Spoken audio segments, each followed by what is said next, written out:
Assalamualaikum warahmatullahi wabarakatuh.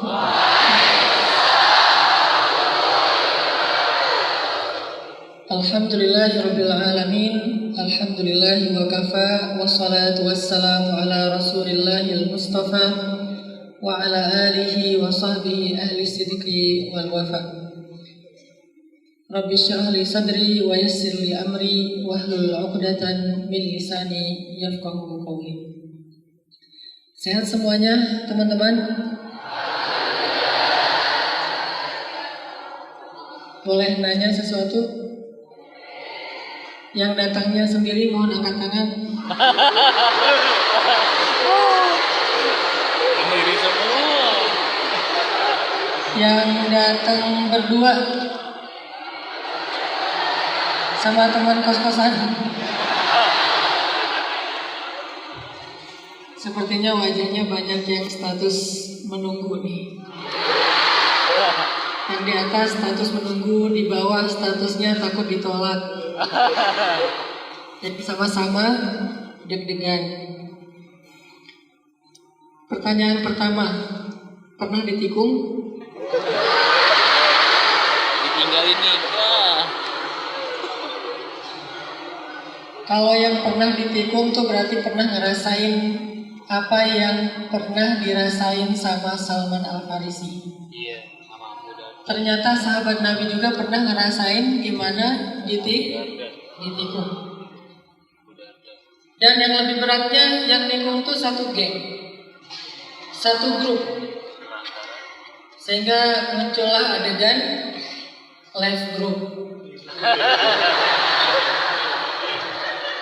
Tapi yang lebih berat bukan kita yang live grup yang live kita. Gimana grup live kita? Grup itu tiba-tiba sepi, nggak ada chat, nggak ada broadcast. Ternyata adminnya bikin grup baru, cuman kita doang yang nggak di-invite. Teman-teman, puji syukur kepada Allah Subhanahu Wa Taala, kita hari ini bisa dikumpulin di dalam sebuah aula yang luar biasa ini. Kumpul anak-anak muda yang semangat pengen belajar lebih mengenal Allah, mengenal Rasulullah SAW, mengenal Islam.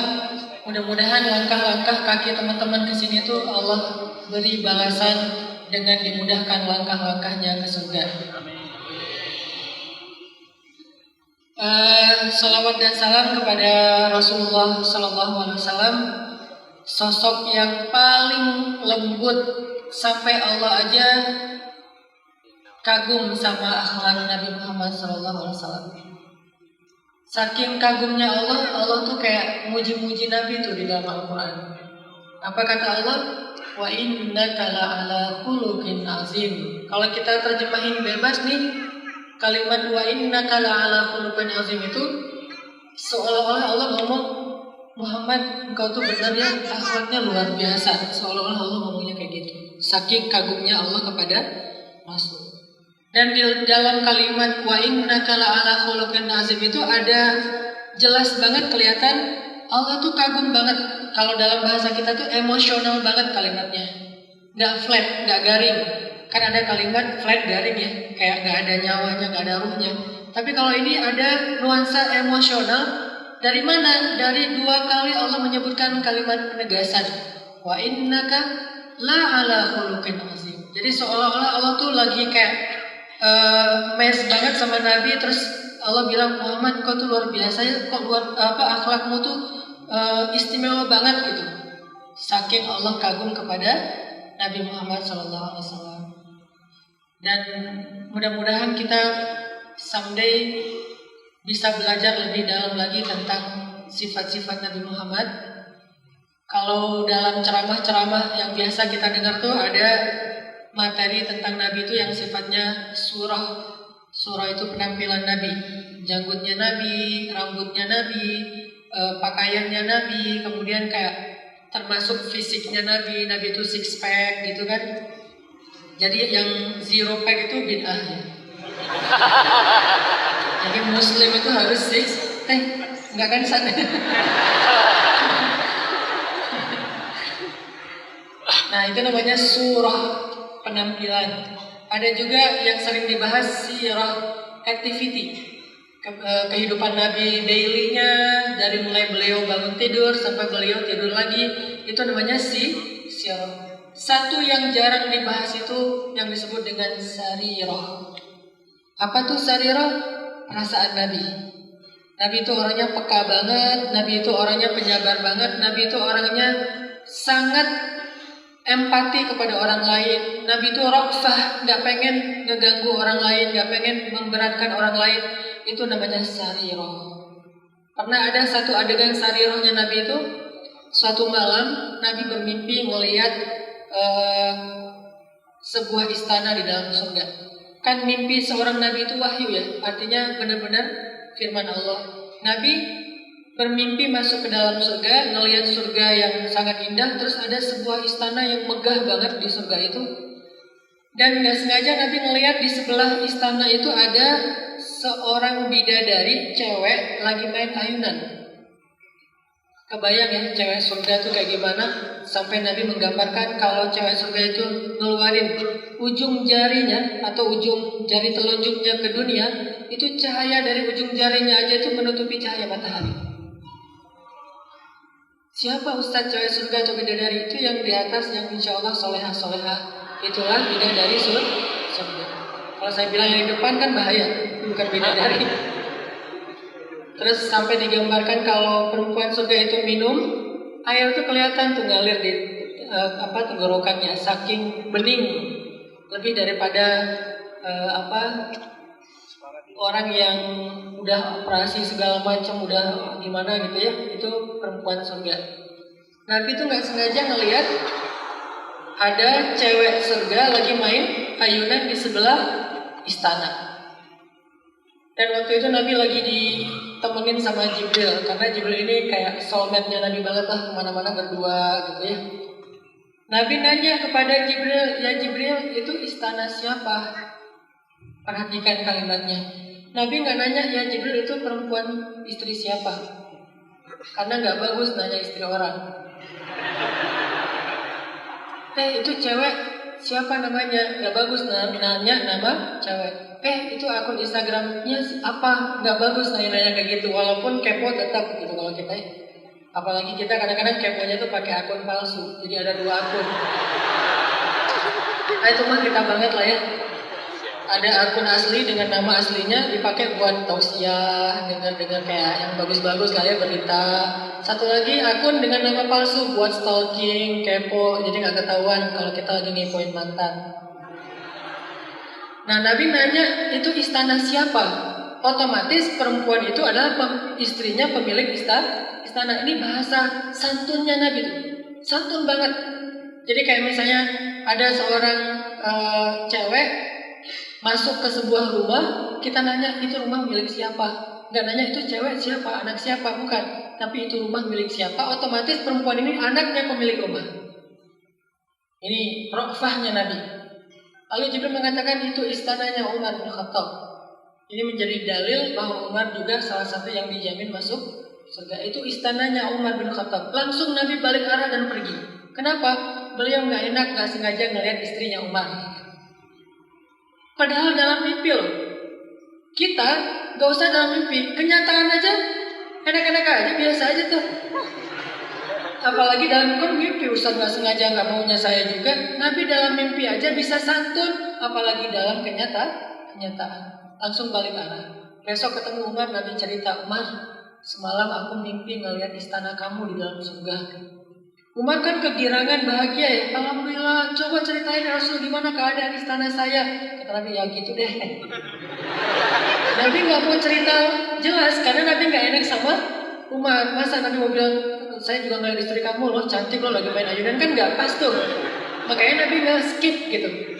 Oh gitulah pokoknya Umar. Ya Rasul ceritain dong yang jelas. Nah, udah segitu aja kata Rasul. Dikejar terus sama Umar. Akhirnya Nabi cerita, maaf ya Umar, minta maaf Nabi. Saya nggak sengaja, saya ngelihat di sebelah istana itu ada perempuan sedang main ayunan. Saya nggak tahu kalau itu adalah istri kamu, wahai Umar. Umar kemudian mengatakan, ya Rasulullah, bagaimana mungkin saya akan cemburu kepada engkau ya Rasulullah. Rofah, nggak enakan. Dan inilah salah satu di antara contoh adegan di mana Nabi itu akhlaknya tuh keren banget. Jadi kalau kita ngerasa plain, ngerasa nggak ada guilty-nya, ngerasa biasa-biasa aja nikung temen, berarti kita tidak meniru akhlaknya Nabi Muhammad SAW. Berselawatlah kepada Nabi, mudah-mudahan kita bisa meniru akhlak beliau. Allahumma sholli ala sayyidina Muhammad. Teman-teman yang dirahmati Allah, makasih banget buat teman-teman semuanya yang udah hadir, udah datang jauh-jauh, ada yang dari luar kota pastinya, yang udah ninggalin beberapa aktivitas yang hari ini mungkin punya banyak tight schedule banget, tapi bisa ngebelain datang ke sini. Mudah-mudahan niat kita dicatat oleh Allah Subhanahu wa taala dan yakin nama-nama kita itu disebut oleh Allah di dalam majelis Allah di Arasy.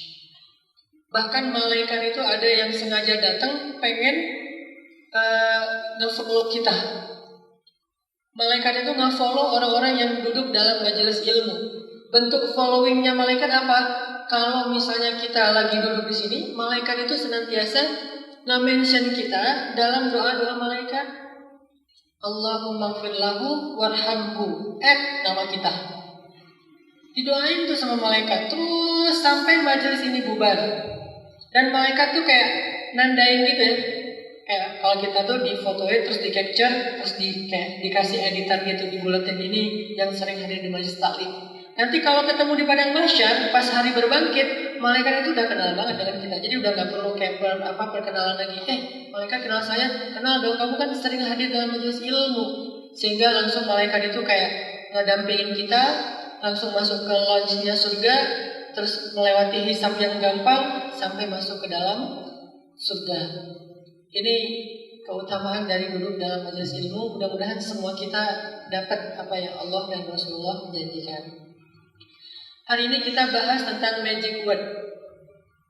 Kata-kata yang bisa bikin Allah makin sayang sama kita. Kata-kata yang bisa bikin Allah tuh maafin kita. Kata-kata yang Allah tuh nge-like banget. Kata-kata yang bikin Allah itu makin sering merepost kita di antara makhluk-makhluknya. Ini saya mau nanya dulu, by the way nih, teman-teman tahu nggak ada ayat Al-Quran yang ayatnya bentuknya repost? Ayat repost. Pernah dengar? Nggak tahu ya? Di Al-Quran itu ada 2 ayat repost. Maksud repost, captionnya itu nge-repost dari caption sahabat. Jadi sahabat posting, captionnya diambil sama Allah, di-repost lagi jadi ayat Al-Quran. Saking kerennya nih sahabat. Dan satu-satunya sahabat yang pernah di-repost oleh Allah 2 kali cuma Umar bin Khattab. Satu-satunya sahabat yang captionnya di-repost oleh Allah. Jadi ayat Al-Quran bukan dari langit, dari bumi, kemudian disahkan di langit, diturunkan lagi ke bumi. Ini artinya luar biasa. Kata-kata Umar itu magic banget, sampai Allah aja nge-repost. Kita kadang-kadang kalau misalnya kita posting sesuatu di sosmed, di-repost sama selebgram kayak bahagia banget ya. Terus langsung di-capture, di-posting lagi. Padahal isinya sama, tapi kan beda akunnya. Di-capture, posting lagi atau minimal Insta story gitu.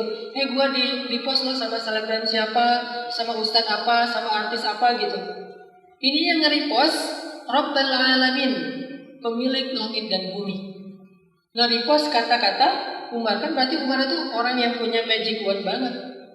Secara bahasa kalimatnya sederhana, tapi kenapa Allah kok nge-repost? Nah, magic word itu bukan pemilihan diksi doang. Magic word itu bukan cuman kata-kata yang bersyair. Karena kalau kata-kata bersyair yang bagus-bagus, ternyata Allah gak nge-like. Allah cuman kayak komen doang gitu. Coba teman-teman nanti buka pembukaan surat Al-Munafikun tuh. Orang-orang munafik bilang, kami tuh bersaksi engkau adalah utusan Allah ya Muhammad, kami mendukung kamu dan segala macam. Allah komen. Apa kata Allah? Mereka berdusta. Gak di like sama Allah, gak di repost sama Allah, malah Allah bilangnya mereka berdusta. Sama kayak kalau orang munafik bilang, wa minan nasi man yaqulu amanna billahi wa bil yaumil akhir. Di antara manusia ada yang ngepost captionnya apa? Kami beriman kepada Allah dan hari akhir. Kan keren nih kata-katanya nih. Tapi Allah komennya apa? Wa ma hum bimu'minin. Mereka gak beriman. di-repost sama Allah, malah di komen bahwa Allah itu nolak kata-kata mereka. Sehingga ketika Allah udah nolak kata-kata mereka dengan komen, wah rame-rame unfollow pasti. Ini yang terjadi kepada orang-orang munafik. Tapi kalau Umar, kata-katanya di-repost oleh Allah sebagai ayat Al-Quran. Gimana bentuknya? Salah satunya ada di surat Al-Ahzab. Jadi ceritanya Nabi lagi bikin acara kayak barbekyuan gitu di rumah beliau. Kalau bahasa orang Jawa itu selamatan, tasyakuran. Nabi lagi bikin, kan tasyakuran Nabi makan daging bakar kan, barbekyu lah. Jadi lagi bikin kayak part yang syariah gitu ya di rumah Nabi, undang para sahabat. Terus pas udah pada ngumpul nih sahabat yang cowok-cowok, tiba-tiba istri Nabi Aisyah keluar bawa makanan. Dan Aisyah itu kan terkenal cantik banget ya. Cantiknya itu di atas rata-rata. Sampai Nabi aja memuji-muji kecantikan Aisyah. Salah satu simbol cewek cantik di dunia lah itu Aisyah. Selain nanti yang paling cantik sepanjang sejarah itu Sarah, istrinya Ibrahim alaihissalam. Nih, cowok paling ganteng di dunia siapa? Yusuf. Cewek paling cantik di dunia Sarah. Jadi dua manusia ini simbol fisik sempurna. Kalau laki-laki Yusuf, kalau perempuan Sarah. Yusuf gantengnya kayak gimana? Ukuran gantengnya Yusuf, cewek ngelihat wajah Yusuf sambil ngiris tangan berdarah itu gak berasa loh. Itu gantengnya Yusuf. Jadi ngiris tangan ngelihat Yusuf, wow, ini bukan manusia, ini malaikat. Ini kenapa ya kok berdarah gitu coba? Gak berasa. Saking gantengnya Yusuf. Makanya kalau ada di antara kita yang kegeeran ngerasa ganteng nih, coba ngambil jarum pentul, kasih ke cewek, terus bilang, Mbak tolong ditojos, dicoblos. Pak, Mbak tolong dicoblos, ditusuk jarinya sambil ngelihat saya. Buat apa Mas? Kalau Mbak sakit berarti saya jelek. Coba tes tuh, dijamin sakit. Malah lebih parahnya, gara-gara ngeliat wajah kita lebih sakit, sampai infeksi coba. Kalau sampai infeksi kan bahaya banget ya. Wah, ini wajahnya ada virusnya nih. Sedangkan Nabi Yusuf bukan ditojos, diiris loh, sampai terbelah tuh, sampai menganga lukanya nggak berasa. Jadi kalau Nabi Yusuf masih hidup di zaman kita sekarang, kita nggak perlu obat bius kalau bedah. Pas mau dibedah, lihat aja postingan Nabi Yusuf yang terakhir gitu kan ya. Kan charming banget tuh, udah langsung nggak sakit. Itu gantengnya Yusuf. Kalau cantiknya Sarah, nih lebih keren lagi nih. Saking cantiknya Sarah, orang yang lihat Sarah itu stroke. Saking cantiknya stroke coba. Kalau kita kan ngelihat cewek saking cantiknya paling yang stroke mata doang ya, nggak bisa berkedip kan. Cuma gitu doang melotot. Kalau ini seluruh tubuh stroke. Siapa yang pernah stroke gara-gara ngelihat Sarah? Gubernur Mesir. Nabi Ibrahim hijrah gitu dari Irak ke Palestina ngelewatin Mesir karena memang tolnya tuh lewat Mesir gitu. Dan di Mesir ada kayak rest area gitu kan, Nabi Ibrahim berhenti. Gubernur Mesir udah tahu karena Sarah ini jadi kayak trending topik gitu di antara manusia bahwa ada cewek cantik dari Irak lagi hijrah lewatin Mesir. Akhirnya gubernur Mesir yang kufur nih pengen ngegodain Sarah. Pas ngeliat Sarah stroke langsung. Bayangin seluruh tubuhnya stroke dan dia mengatakan ini bukan perempuan biasa, ini tukang sihir. Saking cantiknya dia menyihir seseorang laki-laki sampai stroke. Ini simbol kecantikan. Dan Aisyah kurang lebih seperti Sarah. Saking cantiknya bikin sahabat gimana gitu jadi baper. Nah sahabat lagi ngumpul pengen barbekyuan gitu di rumah Nabi, Aisyah bawa makanan. Pas Aisyah keluar, seorang sahabat kemudian ngomong gini di Instastory-nya. Dia kayak posting gitu kan, dia bilang kalau Nabi meninggal, gua bakalan nikahin tuh Aisyah. Di Instastory sama dia. Nah ini saya pakai analogi medsos ya. Dia posting, dilihat sama Umar karena Umar kan nge-follow dia jadi tahu ada Instastory baru. Wah, ternyata dia bikin Instastory pas dilihat, astagfirullahaladzim, dia pengen nikahin Aisyah kalau Nabi meninggal. Dan sahabat yang Instastory tentang Aisyah ini bukan sahabat dunia loh, satu di antara 10 sahabat yang dijamin masuk surga. 1 dari 10, kalau mau kepo ntar cari aja di Google. 1 dari 10 sahabat yang dijamin masuk surga. Dia sampai jatuh hati kepada Aisyah dan dia ngomong kalau sampai Nabi meninggal, saya bakalan nikahin tuh Aisyah. Dilihat sama Umar, wah gak benar nih, di capture sama Umar, di forward japri ke Rasulullah SAW. Ya Rasulullah, kata Umar, ini ada kayak gini-gini nih di antara sahabat. Akhirnya Umar memberikan ide, ya Rasul, gimana kalau kita bikin hijab di rumahmu, supaya kalau sahabat minta sesuatu ke istri-istri Rasul, mintanya di balik hijab. Nabi pikir-pikir, perlu nggak ya? Turun langsung ayat surah Al-Ahzab, kalau kalian meminta sesuatu kepada istri Nabi, mintalah di balik hijab. Persis kayak captionnya Umar bin Khattab. Ini namanya ayat repost. Ada lagi nanti ayat repost di surat At-Tahrim. Kalau nggak salah ayat ke-6. Pas istri-istri Nabi lagi ngambek berjamaah tuh. Lagi pada cemburu berjamaah. Aisyah cemburu, Hafsah cemburu, Sofia cemburu, Maria cemburu, Musalamah. Semuanya pada cemburu. Dan semuanya ngediamin Nabi. Kalau bahasa kita nih, Nabi ngejabri satu-satu, nggak ada yang mau ngerit. Padahal last scene-nya tuh udah berkali-kali lewat gitu. Online, nggak di-read online, masih aja contreng 2 tapi abu, nggak biru-biru gitu. Wah, Nabi karena merasa kayak dicuekin gitu sedih. Makanya akhirnya Nabi nyendiri, beliau tinggal di masjid sampai kalau nggak salah 29 malam nggak pulang ke rumah. Jadi Nabi kayak menjauhi istrinya gara-gara sedih. Nah waktu itu Umar datang ke istri Nabi, salah satu istri Nabi kan anaknya Umar ya, Hafsah. Kata Umar, kalau kalian masih suka nyakitin Nabi kayak gini, nanti Allah bakalan menceraikan kalian dengan Nabi secara baik-baik. Udah gitu Allah gantiin untuk Nabi istri yang lebih soleha dari kalian, lebih cantik, lebih perawan, dan lebih subur daripada kalian. Ini marahnya Umar kepada istri-istri Nabi. Nggak lama kemudian turun surat At-Tahrim ayat 5. Kalau kalian masih suka mengganggu Nabi, nanti Allah akan ceraikan kalian baik-baik. Persis kayak kata-kata Umar. Ini juga termasuk ayat repost. Jadi bisa dibilang di antara sahabat, satu-satunya yang kalimatnya di repost oleh Allah itu adalah Umar bin Khattab. Magic word. Kenapa Allah kok gitu banget sama Umar? Sampai kalimatnya di repost di dalam Al-Quran. Kalau yang lain mungkin cuma kisahnya yang disebutin di dalam Al-Quran. Kalau ini sampai kata-katanya disebutin di dalam Al-Quran. Apa rahasia Umar kayak gini? Ternyata teman-teman, kalau kita pengen kata-kata kita itu jadi kayak doa, bahkan sampai Allah tuh kayak kalau di dalam Al-Quran tuh kayak nge-repost lagi, saking menakjubkan kata-kata kita itu, salah satu rahasianya apa? In tasduqillaha yasdukka. Kalau kita jujur kepada Allah, Allah juga akan jujur kepada kita. Artinya kalau kita ngucapin sesuatu itu selaras dengan apa yang kita rasain di dalam hati, itu Allah akan nge-like banget tuh.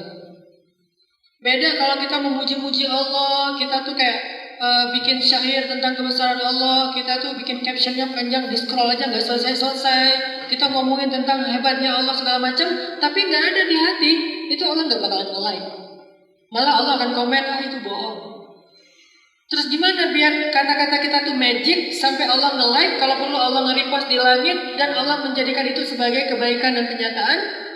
In tasduqillaha yasdukka. Kalau kita jujur ke Allah, Allah juga akan jujur kepada kita. Artinya kita ngomong itu di dalam hati juga terasa. Kayak misalnya kita bilang, la haula wala quwata illa billah. Dan benar-benar di dalam hati kita ngomong kayak gitu, Allah bakalan menjadikan itu benar-benar kenyataan. Apa kenyataannya? Allah akan tunjukkan haul dan quwah, kebesaran dan kekuatan Allah kepada kita. Tapi kalau kita ngomong kayak gitu sekedar zikir biasa, kayak basa-basi doang, Allah gak akan nunjukin keajaiban. Jadi kalau pengen kata-kata kita itu magic sampai Allah tunjukin keajaiban, rahasianya ada di hati. Jadi magic word itu berawal dari hati, bukan mantranya, bukan sihirnya, tetapi apa yang dirasakan di dalam hati kita. Sehingga orang-orang munafik yang kata-katanya indah, Allah mengomentarinya apa? Yukhadi'un Allah. Mereka bohong kepada Allah. Kenapa? Fi qulubihim marad. Di hati mereka ada penyakit. Kita berdoa, coba tanya ke hati kita, benar nggak tuh kita mengharapkan itu karena Allah? Kita berzikir, enggak kerasa enggak apa yang kita ucapin di dalam hati kita? Kita baca Quran, bertambah iman enggak dengan ayat yang kita baca? Pokoknya salah satu yang harus kita selalu tanya itu istafti qalbak, kata Nabi. Coba tanya ke hati kalian. Istafti qalbak. Tanya ke hati kalian. Berasa enggak kata-kata itu? Kalau berasa, itu bakalan jadi magic word, jadi doa yang mustajabah banget dan keajaiban. Kayak kita bilang la haula wala quwata illa billah. Ada sahabat yang mengucapkan itu dengan siddiq, dengan membenarkan di dalam hati. Makanya kata-kata siddiq ini jadi kayak kalimat penutup kita teman-teman kalau baca Quran, yaitu kalimat shadaqallahul azim. Itu tasdik namanya. Shadaqallahul azim itu bukan kalimat penutup baca Quran sebetulnya, tapi kalimat pembenaran terhadap ayat yang kita baca. Dan dia bisa dibaca setiap ayat, bisa dibaca di akhir bacaan. Jadi nggak harus tunggu baru udah selesai baru shadaqallahul azim, nggak harus. Misalnya nih, ada teman kita ngaji, Bismillahirrahmanirrahim. Alif lam mim. Dzalikal kitabu la raiba fihi. Hudal lil muttaqin. Kita yang dengar pelan-pelan kita ngomong sadaqallah, sadaqallah. Itu artinya kita membenarkan ayat yang kita dengar. Allah mengatakan Inna fi khalqis samawati wal ardi wa ikhtilafil laili wan nahari la ayatin li ulil albab. Kita dengerin terus kita bilang sadaqallah. Benar banget tuh. Ini namanya tasdik. Dan kalau kita ngatain kayak gitu dan ditasdik oleh hati kita, kan iman itu iqraru bil lisan wa tasdiqu bil qalb wal amal bil jawari. Iman itu adalah ucapan lisan, pembenaran dalam hati dan dilakukan dalam bentuk perbuatan. Kalau kita ngucapin kata-kata ini dan ditasdik, benar hati kita juga ngerasain apa yang kita ucapin, itu namanya magic word. Sesederhana apapun kata-kata kita. Kayak bilang mengatakan satu diksi, satu kata yang sangat sederhana. Ahadun ahad, ahadun ahad, ahadun ahad. Cuma ngomong ahad doang, nggak ngomong qul huwallahu ahad, Allahu samad, nggak ngomong tabarakalladzi biyadihil mulk, nggak ngomong misalnya Allahu la ilaha illa huwal hayyul qayyum. Kalimat-kalimat ahad itu nggak diomongin panjang lebar, cuma satu kata doang, ahadun ahad, tapi jadi magic word. Apa bentuk magic word-nya? Allah langsung mengutus malaikat untuk menguatkan hati Bilal bin Rabah. Jadi pertolongan pertama Allah kepada Bilal itu bukan dibebaskan dari perbudakan, teman-teman. Pertolongan pertama justru Allah tolong hatinya Bilal supaya dia sabar dan tabah. Itulah pertolongan pertama dan itu pertolongan paling luar biasa. Kadang ketika kita sedang dapat musibah, ketika kita sedang dapat masalah, ketika kita lagi bete, ilfil, gak nyaman, Allah nggak nolong kita dengan langsung tiba-tiba orangnya datang minta maaf ke kita. Enggak. Pertolongan pertama Allah tuh pas kita lagi UGD kayak gitu, Allah akan menolong hati kita dulu. Dibikin hati kita nggak lagi bete, dibikin hati kita lebih tough, dibikin hati kita lebih lapang, dibikin hati kita lebih easy going, dibikin kita tuh nggak hard feeling lagi. Itu pertolongan Allah. Lewat apa? Lewat magic word. Begitu orang mencela kita mengatakan misalnya innalillah, atau kita mengatakan la haula wala quwata illa billah, langsung ditolong oleh Allah. Hasbunallah, kita katakan Allahumma ana, Allah langsung nolong hati kita dulu sebelum Allah nolong dengan menyelesaikan masalah kita. Dan ketika Bilal mengatakan ahadun ahad, Allah langsung mengutus malaikat tolong hatinya Bilal sehingga Bilal menjadi sabar, tabah, kuat menjalani siksaan yang lama itu. Sehingga kita jangan salah paham. Wah, Bilal kan katanya hamba Allah yang salih. Kok Allah nggak nolongin dia sih, dibiarin disiksa? Allah udah nolongin Bilal. Kalau Allah nggak nolong, pasti Bilal udah putus asa dari awal juga. Kalau Allah nggak nolong, pasti Bilal udah naik tower, loncat tuh dari tower. Kayak kita baru diputusin, langsung cari tower.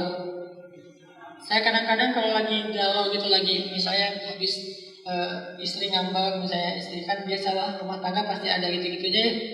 habis dimarahin istri langsung cari ombak di laut. Kan saya suka main air nih, ada ombak 2 meter, 3 meter gitu. Wah, ombak gulung aku dong, lagi galau nih.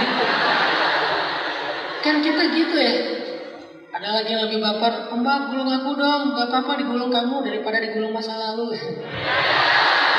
Bapernya macam-macam lah pokoknya kalau di surfing tuh. Ini artinya hati kita gak ditolong. Kenapa? Karena kita gak tasdik, mengatakan kalimat yang tidak dibenarkan di dalam hati. Jadi Allah gak nolong hati kita. Padahal kalau Allah udah nolong hati kita, mudah banget kita menyelesaikan masalah kita. Kayak misalnya kita lagi kayak baper gitu sama temen, dua-duanya gengsi, gak mau datang untuk maaf-maafan, gak mau menyambung silaturahim yang tadi terputus. Gengsi dua-duanya, males lah, dia duluan yang harusnya datang. Gua tunggu aja dia yang japri, gua tunggu aja dia yang telepon juga. Itu juga gak akan langsung diangkat, di reject dulu 2 kali. Kalau dia telepon yang ketiga baru gua angkat, saking gengsinya ya. Itu berarti hati kita belum ditolong. Kalau kita tasdik, ngucapin kalimat-kalimat berdoa, ya Allah, ya Rabbi isyrah li sadri, lapangkan dada saya ya Allah, dan benar-benar kita berharap dilapangkan, Allah lapangin hati kita. Tiba-tiba kita nggak berharap lagi orang yang datang, kita yang langsung ngedatengin orang itu. Terserah kita yang benar atau dia yang benar, kita yang salah atau dia yang salah, nggak penting siapa benar siapa salah, tapi yang penting siapa yang paling lapang dada. Tiba-tiba karena hati kita udah lapang, kita langsung datang ke dia, jalan yuk, makan yuk, ngopi yuk gitu. Nanti mungkin sama-sama minta maaf. Kenapa? Hatinya udah ditolong. Jadi Allah menolong Bilal bukan dengan cara ujuk-ujuk langsung dibeli sama Abu Bakar dan dibebaskan. Itu lama prosesnya loh. Berminggu-minggu itu disiksa dan Abu Bakar belum datang membeli Bilal. Terus gimana Bilal bertahan? Allah menolong hati Bilal. Allah bersabar.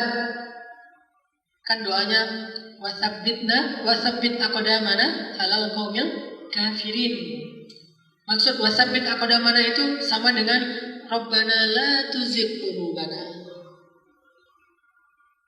Sehingga dengan satu kata ahadun ahad, ahadun ahad, ahadun ahad, makin sering Bilal mengucapkan kalimat ini diulang-ulang terus, maka makin Allah kuatkan hati Bilal. Sebaliknya Allah bikin Umayyah bin Khalaf putus asa menyiksa Bilal. Bayangin, harusnya kan yang disiksa yang putus asa ya. Ini malah yang menyiksa yang putus asa, coba. Sampai akhirnya ketika orang-orang pada nonton, ini kan Bilal pas lagi disiksa itu kayak live streaming gitu kan. Di IG, di YouTube, pokoknya live streaming satu kota Mekah tuh pada nonton. Orang-orang komen, lagi nonton live Bilal disiksa tuh komen, kasihan ya. Terus yang lain nanya, siapa yang dikasihani, Bilal atau Umayyah? Saking mereka bingung, siapa yang layak, yang patut dikasihani. Karena Bilal gak terlihat pantas dikasihani, soalnya kuat. Justru Umayyah yang udah ngos-ngosan, udah keringatan, udah kelihatan banget udah kayak mau jantungan ngesiksa Bilal. Sehingga ada yang komen, siapa yang mau dikasihani? Terus ada yang balas, Umayyah, bukan Bilal. Ini kalau kita baca kisah detailnya, ternyata justru orang-orang kasihannya kepada Umayyah, bukan kasihan kepada Bilal. Kenapa? Terlihat betapa tegarnya Bilal, sampai orang-orang takjub Bilal itu lebih kuat daripada gunung Uhud.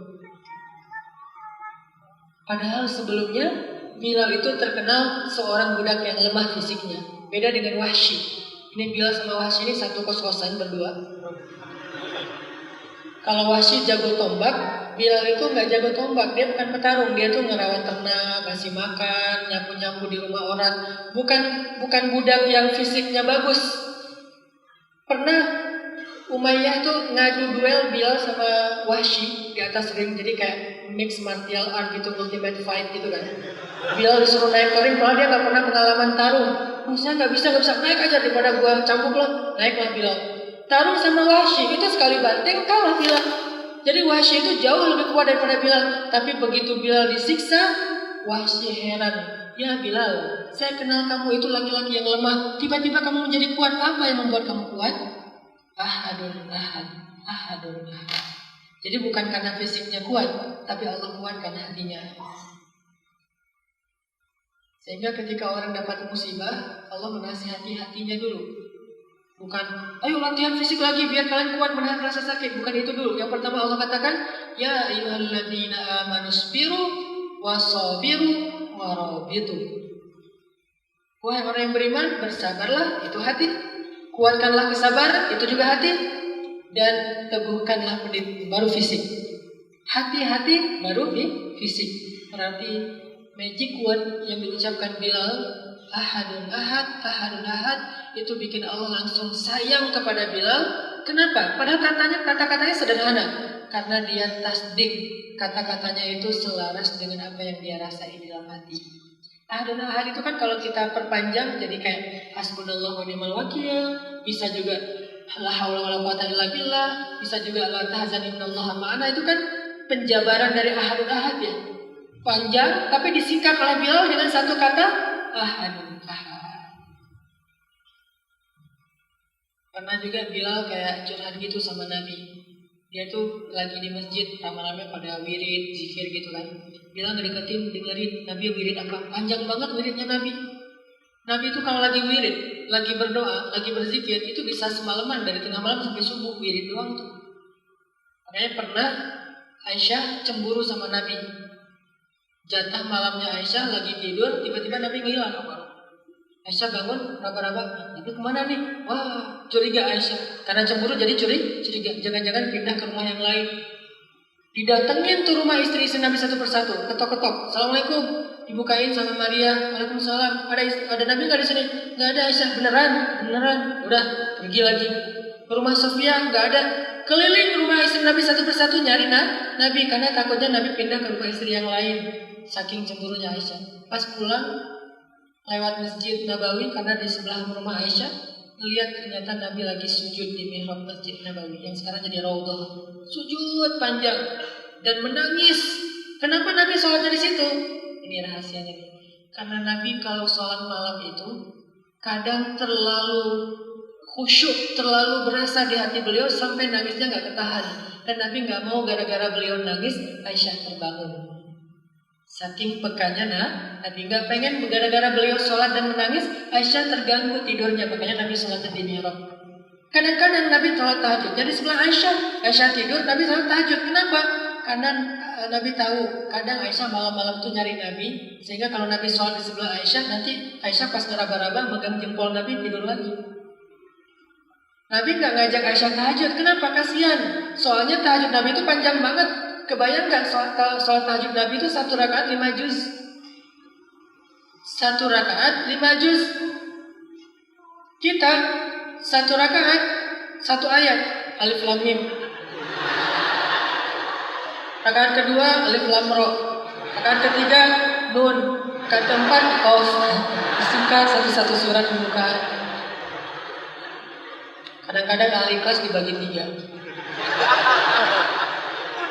Ini 1 rakaat 5 juz. Sampai ada sahabat yang kayak kepedean gitu, pengen jadi makmum Nabi terus nggak nyolek-nyolek. Kan kalau jadi makmum orang kan harusnya digituin, dicolek. Ini nggak nyolek-nyolek.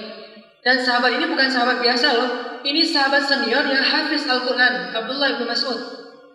Lihat Nabi lagi sholat tahajud di masjid sendiri dan Nabi nggak ngajak-ngajak orang, nggak broadcast. Gua malam tahajud siapa yang mau ikut kumpul gitu, nggak.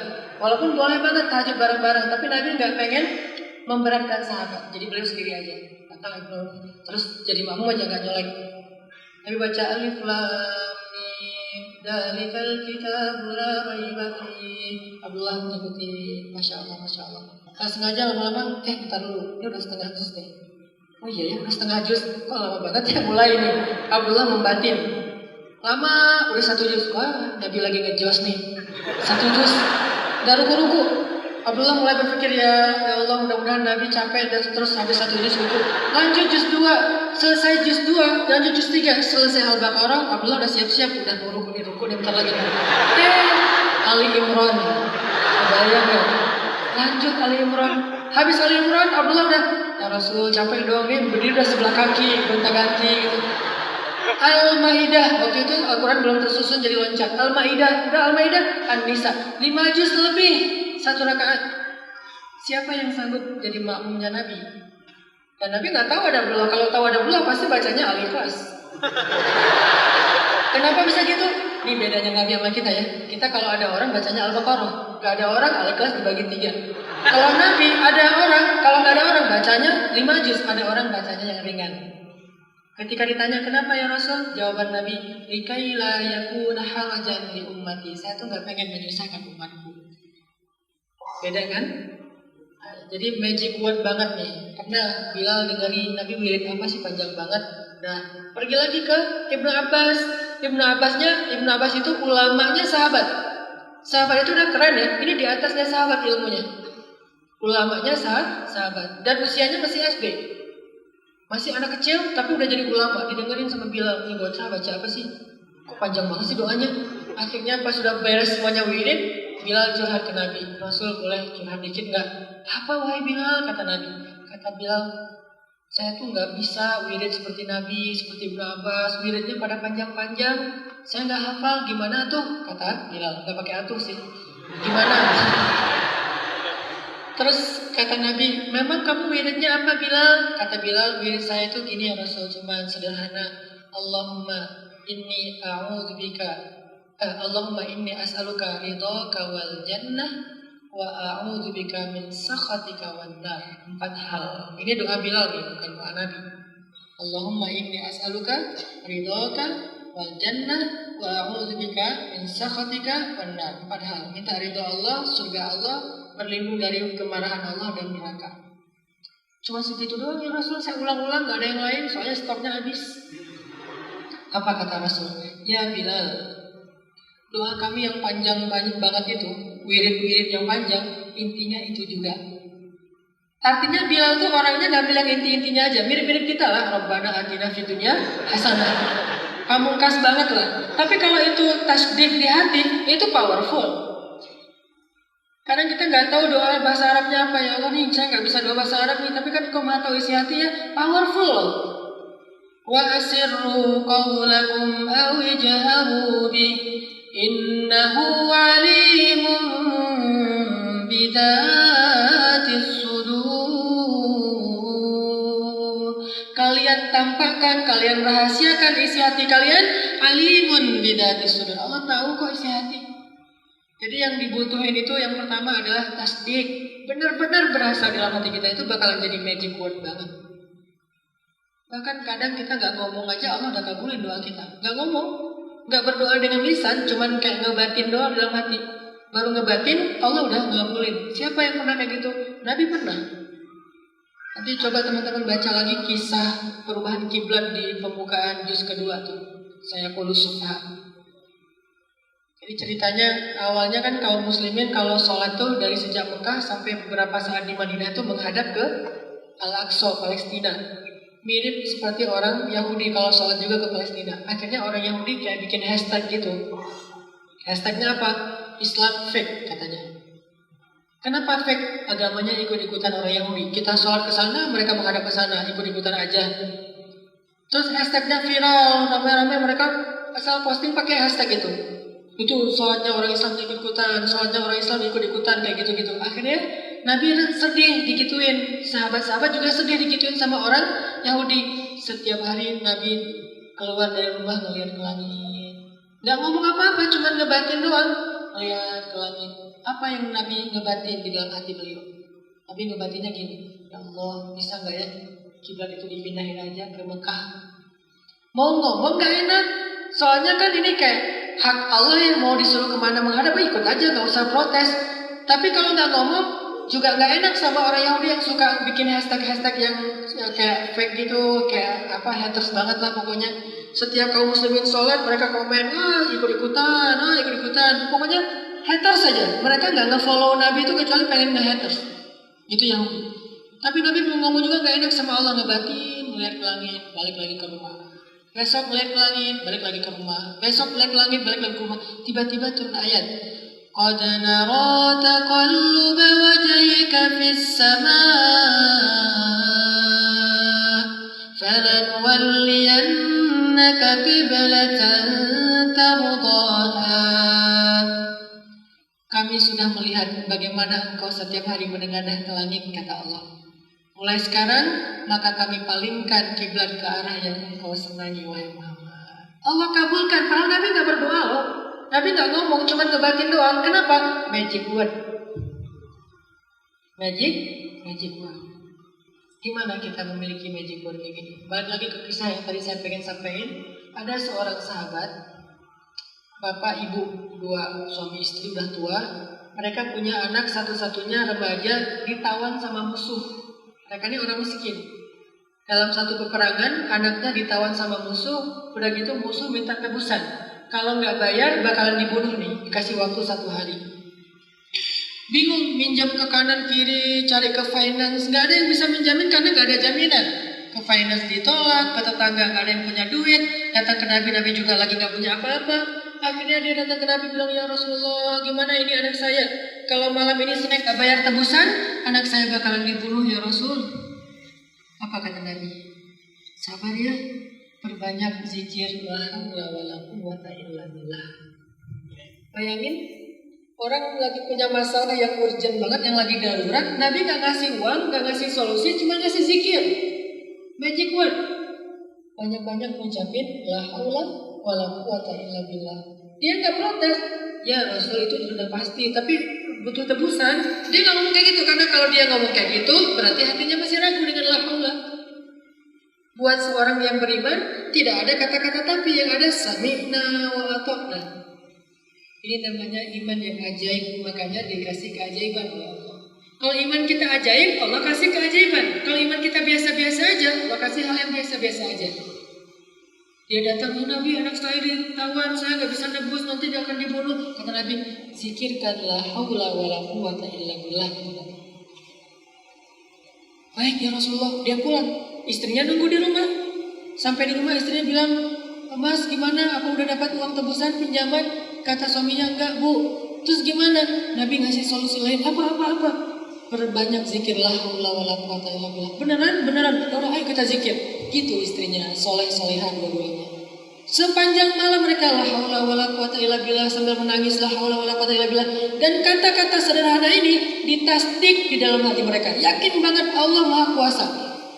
Ala kulli syai'in qadir. Enggak ada yang enggak bisa buat Allah. La haula terus-terusan. Tiba-tiba menjelang subuh, anaknya pulang. Tok, assalamualaikum. Suara anaknya langsung dibuka pintu, waalaikumsalam, dipeluk. Wah, kangen-kangenan gitu kan ya. Terus anaknya bilang, ma, alhamdulillah selamat. Ibu dan bapaknya nanya, nak gimana kamu bisa selamat? Anaknya cerita, semalam harusnya pagi ini saya akan dieksekusi kalau gak bawa tebusan. Tapi tiba-tiba semalam saya diikat dan pengawal-pengawal yang jagain saya di tiang ikatan di salib kayak gitu, tiba-tiba mereka ngantuk dan tertidur. Tiba-tiba mereka semuanya satu pasukan ngantuk dan tertidur. Dan datang 2 orang laki-laki pakaian putih-putih, mungkin malaikat, membuka ikatan saya lalu mereka pergi. Lalu saya disuruh untuk mengambil ternak-ternak musuh yang jadi ghanimah. Saya ambil ternak, bayangin ternak ada 100 ekor kambing dibawa pulang sama dia. Yang namanya kambing kan berisik ya. Kan kambing gak mungkin kalem-kalem aja digiring gitu, kalem, oh buat mah tenang aja kalau dibawa sama dia, ikut aja, enggak kan. Kambing itu pasti berisik, kemana-mana, 100 loh. Dengan suara 100 ekor kambing itu pasukan gak ada yang bangun. Allah tutup telinga mereka. Benar-benar sumum bukmun umyun.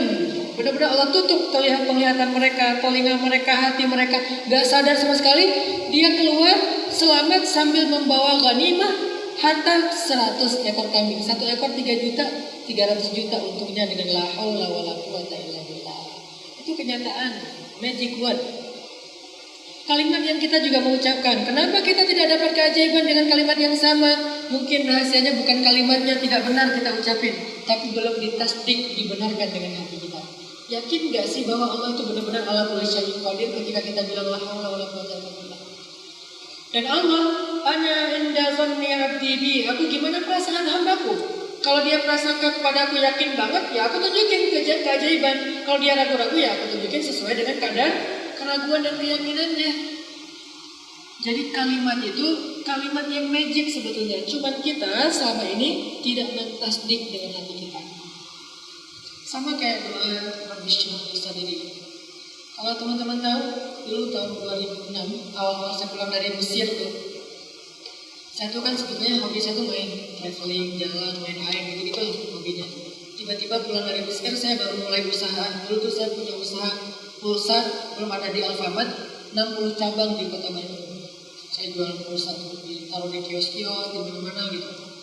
Terus main jual beli mobil bekas, terus main di properti juga. Pokoknya usaha kayak gitu. Saya nggak pengen jadi ustadz.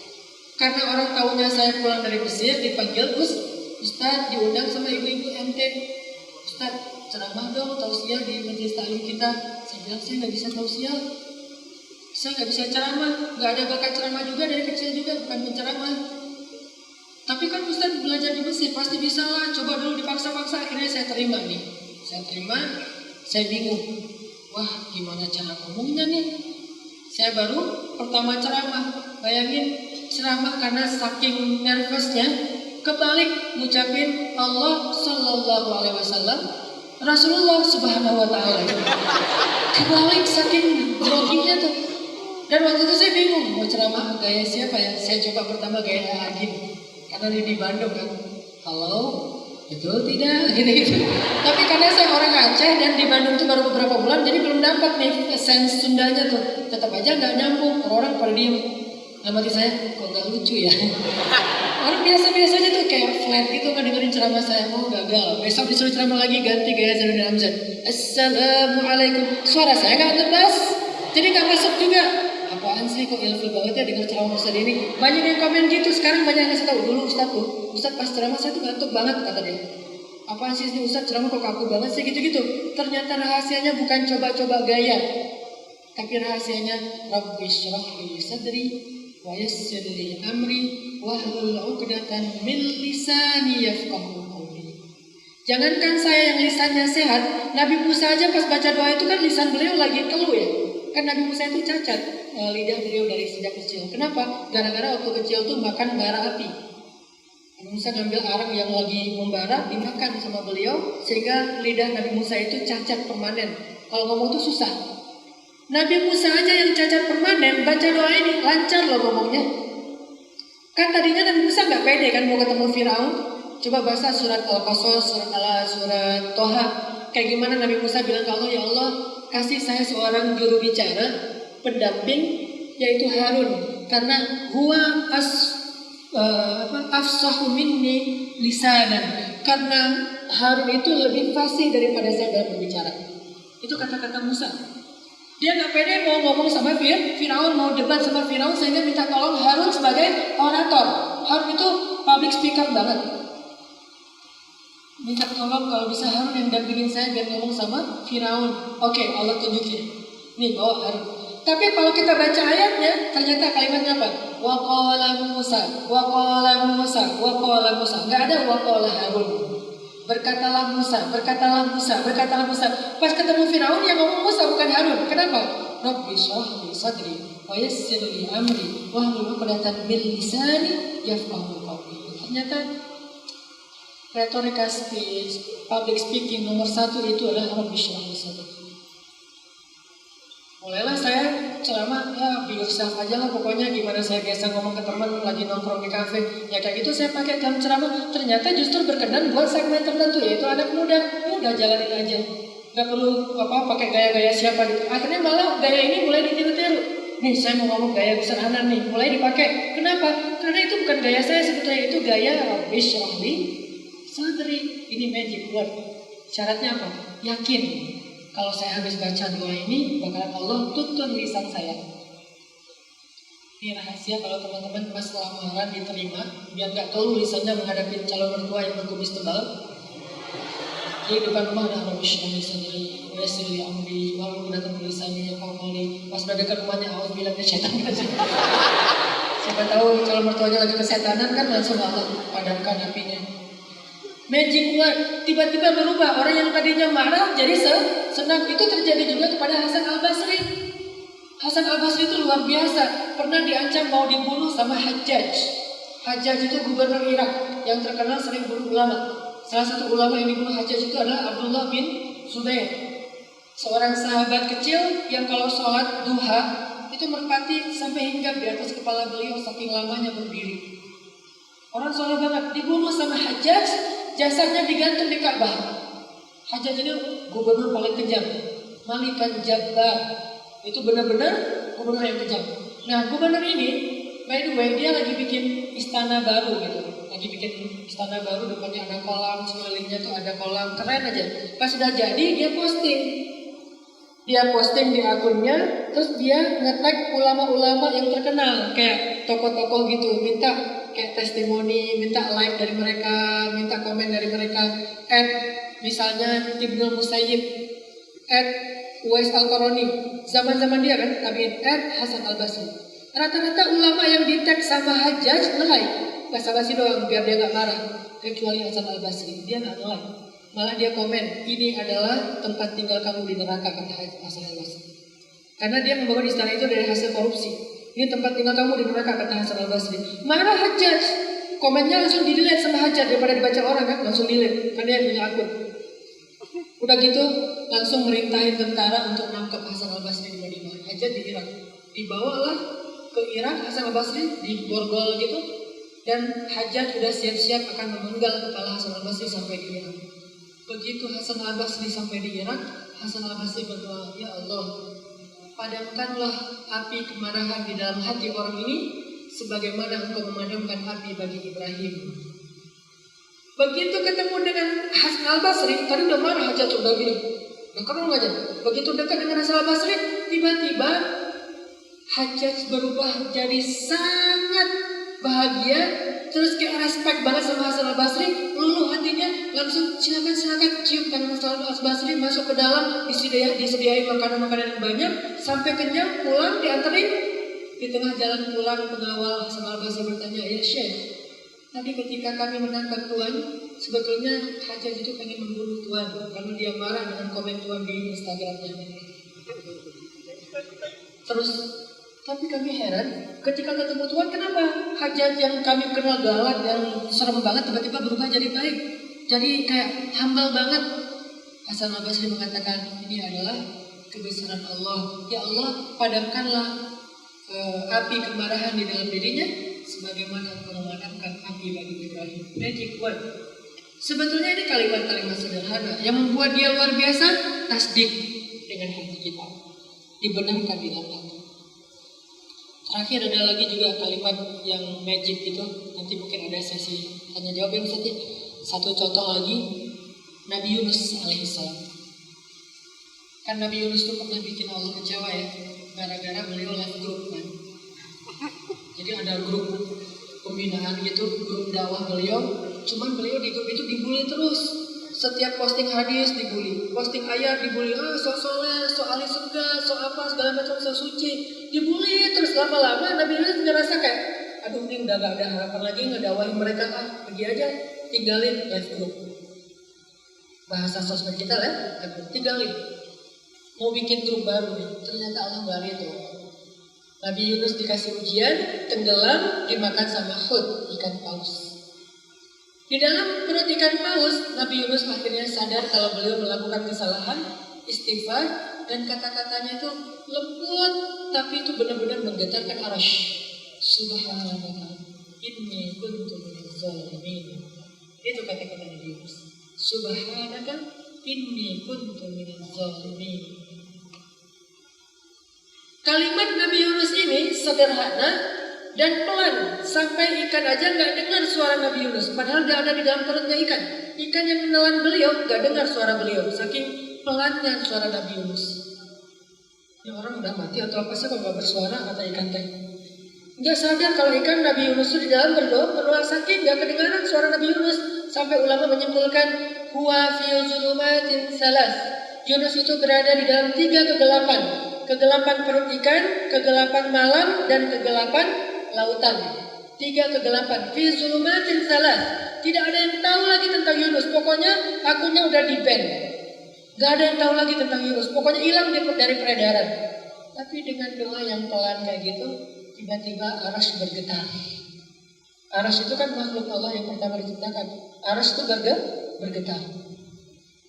Malaikat-malaikat pembawa arasy nanya ke Allah, ya Allah, kenapa ini, apa yang terjadi? Itu suara siapa yang begitu lembut? Suara yang lembut bahkan ikan aja gak dengar, tapi sampai ke langit ke-7 kedengaran. Kadang kita astagfirullah banyak, tapi gak kedengaran sampai ke langit. Bahkan gak ngaruh. Kenapa? Al-istighfar atau istighfaru yahtaju ila istighfar. Karena istighfarnya butuh istighfar. Ada istighfar, tapi butuh istighfar. Kenapa? Karena kita istighfar, kita pas melihat teman kita, kamu berapa sehari? Cuma 100, ngeliat nih, 10.000. 10.000 dia istighfar, butuh satu istighfar lain untuk mengistighfari istighfar yang lain. Nabi Yunus beristighfar, minta ampun pada Allah dan tulus banget dari hati, benar-benar nyesel, benar-benar bersalah, feeling guilty banget, pengen bertobat banget, pengen perbaiki diri banget. Saking tulusnya, kata-kata Nabi Yunus pelan yang bahkan ikan aja nggak dengar, aras dengar dan bergetar. Sehingga malaikat-malaikat penjaga aras bertanya, ya Allah, suara siapa ini yang begitu sedih meminta ampun kepadamu? Allah berfirman, itu suara hambaku Yunus. Lalu malaikat mendoakan Yunus. Kalau bahasa sosmed tadi itu malaikat nge-like, nge-komen. Komennya malaikat apa? Ya Allah ampunilah dia, ya Allah rahmatilah dia, ya Allah ampunilah. Semuanya ngeramein arasy Allah. Bayangin semuanya pada report ke Allah, ya Allah maafin dia, ampuni dia, kasihanilah dia. Sehingga karena malaikat terus menerus mendoakan Yunus, serentak semuanya satu langit bergemuruh dengan doa untuk Yunus. Akhirnya Allah mengatakan, wahai para malaikat, aku ampuni dosa-dosa Yunus dan aku selamatkan dia kemudian. Dikeluarkanlah dari perut ikan, dan sejak saat itu Nabi Yunus berdakwah dan diberikan umat 200.000, lebih banyak daripada sebelumnya. Apa artinya teman-teman? Kata-katanya sederhana, subhanaka inni kuntu minaz zalimin, rabbi zalamtu nafsi zulman katsira, zalamtu nafsi wa illam taghfirli wa tarhamni la akunanna minal khasirin. Banyak kata-kata yang sering kita ucapin. Apa bedanya mereka dengan kita? Bedanya tasdiqu bil qalb. Kerasa enggak tuh di hati kata-kata yang kita ucapin? Baru dia menjadi magic word. Inilah salah satu rahasia magic word biar kita lebih disayang Allah, dikasih keajaiban dalam kehidupan kita, dalam masalah kita cepat ditolong, diangkat derajat. Katakan sesuatu yang baik dengan nama Allah dan benarkan itu di dalam hati kita. Insya Allah itu akan jadi magic. Barakallahu li wa lakum.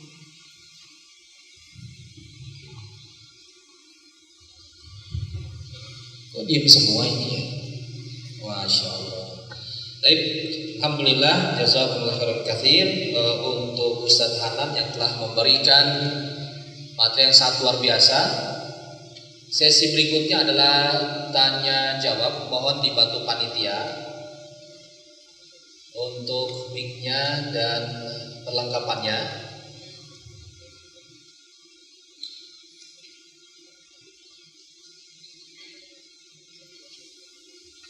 Di termin pertama, satu ikhwan, satu akhwat. Silakan.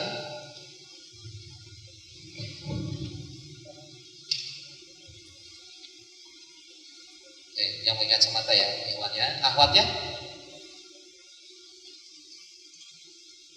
Ya, kamu. Silakan panitia dibantu. Sebutkan nama dan dari mana. Yang akhwatnya yang belakang tadi mana? Dibantu sama panitianya tadi, sebelah kiri jilbab hitam.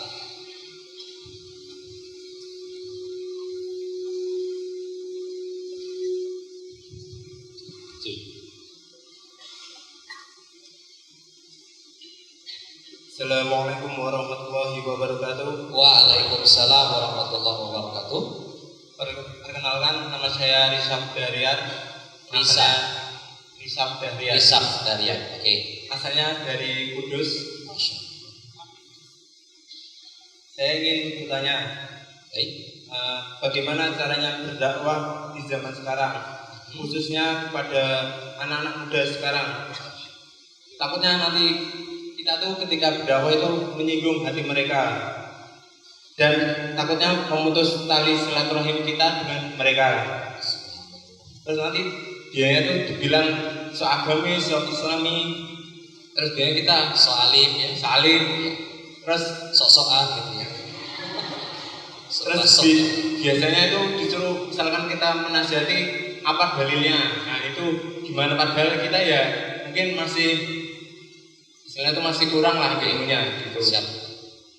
Ya mungkin itu pertanyaan dari saya. Terima kasih. Wassalamualaikum warahmatullahi wabarakatuh. Waalaikumsalam warahmatullahi wabarakatuh. Langsung yang akhwat yang Ya, baik. Bisa?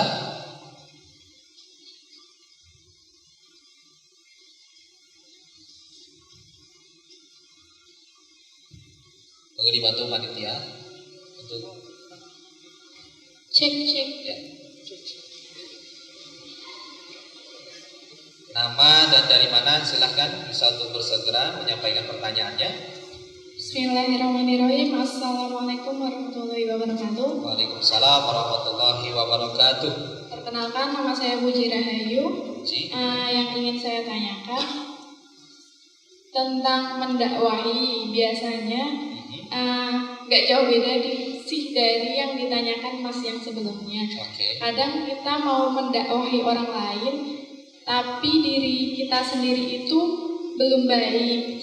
Jadi ada rasa sungkan kalau kita ingin memberi tahu kebaikan pada orang lain, sedangkan diri kita sendiri itu juga belum baik. Masih perlu banyak koreksi dari orang lain. Dan juga tentang kalau kita mau minta sama Allah. Kita minta sama Allah, tapi kita dekatnya sama Allah itu biasanya kalau kita Butuh saja. iya, pada saat kita butuh aja. Kalau misal kita kurang butuh, kita itu terkesan jauh sama Allah. Baik. Jadi yang ingin saya tanyakan, gimana sih caranya kita itu biar selalu dekat sama Allah, selalu ingat sama Allah, ya tanpa kayak ingin ada maunya aja gitu. Oke. Siap, sudah tertangkap pertanyaannya. Terima kasih. Terima kasih. Wassalamualaikum warahmatullahi wabarakatuh. Waalaikumsalam warahmatullahi wabarakatuh. Ustaz Hanan Ataki, yang pertama yang dari Ikhwan tadi, gimana sih cara mendakwahi yang notabene adalah para pemuda dan tentunya seumuran dengan kita, dan dalil apa atau cara mengajaknya seperti apa yang mudah? Pertama, itu Ustaz. Yang kedua, yang akhwat menanyakan bagaimana pada saat kita mau berdakwah, tentunya diri kita ini belum benar gitu loh. Diri kita ini belum seperti apa yang kita sampaikan. Itu seperti apa Ustaz?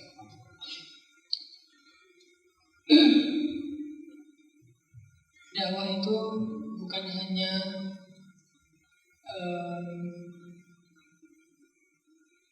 ucapan, bukan hanya mengajak dengan lisan. Justru yang pertama yang harus kita lakuin kalau kita mau berdakwah, apalagi status kita bukan ustaz, dakwahlah dengan akhlak. Gimana cara berdakwah dengan akhlak? Tunjukin bahwa akhlak kita itu lebih baik, sehingga orang akan tertarik kepada apa yang kita pelajari. Kalau dia di luar Islam, dia akan tertarik dengan apa yang kita yakini. Tunjukin dulu akhlaknya. Karena kalau kita hanya ngomong tapi mungkin kita belum menunjukkan akhlak terbaik kita, atau baru menunjukkan dan belum banyak membuat mereka respect, itu bakalan mental. Harusnya ketika kita udah berhijrah, program pertama kita adalah kita buktikan bahwa akhlak kita lebih baik setelah berhijrah daripada sebelum berhijrah. Jadi bukan setelah kita berhijrah kita jadi lebih banyak tahu hadis, lebih sering share hadis. Bukan itu. Ini terlalu terburu-buru menurut saya. Belum waktunya. Karena kita statusnya bukan ustaz. Begitu kita share, orang akan nyinyir, menganggap kita kayak sok tahu gitu. Tapi kalau setelah kita hijrah, kita justru nunjukin bahwa kita lebih care, lebih empati, lebih gampang memaafin orang lain, sering nolong orang, terutama teman-teman kita, nggak ninggalin geng kita, tetap bergaul walaupun nggak berbuat dosa. Mereka lama-lama akan respect justru sama kita dan ngerasa bahwa oh ternyata hijrah itu jadinya gini ya. Kalau misalnya kita setelah hijrah jadi lebih sering broadcast, lebih sering menjas, lebih sering debat, justru orang nggak akan respect dengan tren hijrah, dengan istilah hijrah itu sendiri. Jadi malah dijadikan istilah-istilah plesetan, jadi perolok-olokan dan candaan. Jadi dakwahlah dengan akhlak. Lagian kalau kita udah menunjukin akhlak yang baik dan jadi dekat sama mereka, mereka akan lebih mudah mendengar kita daripada kalau mereka masih gak respect sama kita. Bikin mereka interest dan respect dulu sama kita. Saya kasih analogi itu kayak misalnya saya lagi duduk di mall nih, tiba-tiba datang seorang sales nawarin handphone ke saya. Dia sales handphone gitu, dia bilang, "Mas, Nih saya mau nunjukin HP terbaru, ini keren banget, bisa ini aplikasinya, terus kuotanya apa, RAM-nya, kemudian memorinya segala macam, pokoknya termasuk kamera depan, kamera belakangnya bagus, terus kalau mau main game tuh enak banget, layarnya segala macam, pokoknya dijelasin, dia sales. Saya iya basa-basi doang tapi gak akan beli. Beda kalau yang datang teman saya, teman akrab, soulmate saya banget, geng saya banget, dia bilang, gue baru beli HP nih, HP apa nih? Wah ini enak banget dipakai nih ternyata.